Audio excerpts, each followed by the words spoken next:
질병은 참된 생활을 방해하는 것이 아니라 오히려 그것을 돕는다. 톨스토이 인생론. 악 4. 1. 개개인이 가지고 있는 동물적인 분자로부터 서서히 영적인 분자를 창조해 나가는 것, 이것이 인생의 전부이다.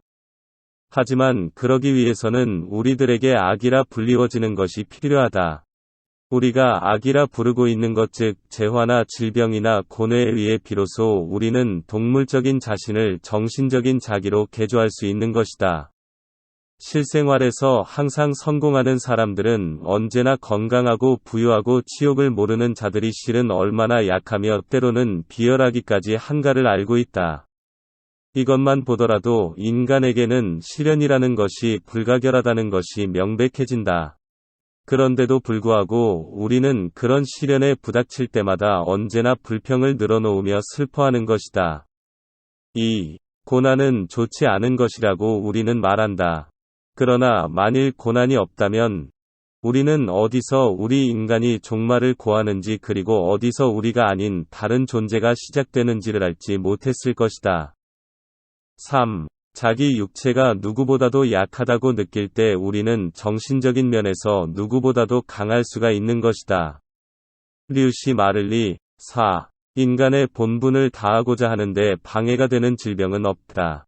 근로로 사람들에게 봉사할 수가 없다면 갓난을 감수하는 태도를 보임으로써 봉사할 수 있는 것이다. 5. 질병은 누구에게나 엄습해 오는 것이다. 때문에 어떻게 하면 자기 병을 고칠까 하는데 마음을 쓸 것이 아니라 자기가 빠져있는 그 상태를 어떻게 하면 최량의 방법으로 극복할까 하는데 전심전력을 기울여야 한다. 6. 어떤 사람이 자기가 범한 죄과 때문에 절대로 죽지 않고 죽을 수도 없는 벌을 받았다는 얘기가 있는데, 만일 우리가 괴로워할 수 없는 벌을 받는다면 그 벌도 역시 그만큼 괴로울 것이다. 이렇게 대담히 단언할 수 있을 것이다. 7.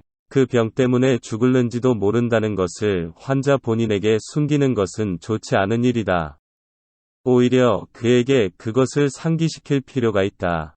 환자에게 그 사실을 숨기는 것은 죽음이 임박했다는 자각에 의하여 그가 자기의 내부의 영적 생활을 인식함으로써 얻는 행복을 박탈하는 행위이다. 8. 불은 물질을 태워 없애버리기도 하지만 사람에게 필요한 열을 공급하기도 한다. 질병도 또한 이와 같다. 건강한 사람이 선량한 생활을 영위하려 할 때는 거기 노력을 경주한다. 그러나 병에 걸렸을 때는 속세의 모든 유혹의 중압이 금방 가벼워지며 경쾌함을 느끼게 된다. 그리고 건강이 회복됨과 동시에 또 다시 속세의 온갖 유혹이 있는 힘을 다하여 엄습해 온다는 것을 우리는 경험을 통하여 알 수 있는 것이다.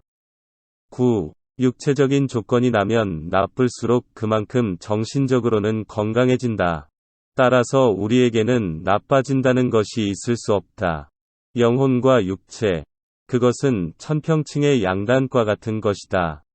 육체적인 면이 무거워지면 무거워질수록 정신적인 면은 더욱 높이 올라가며 따라서 정신적인 면은 그만큼 건강해진다. 반대의 경우에는 역시 반대의 현상이 일어난다.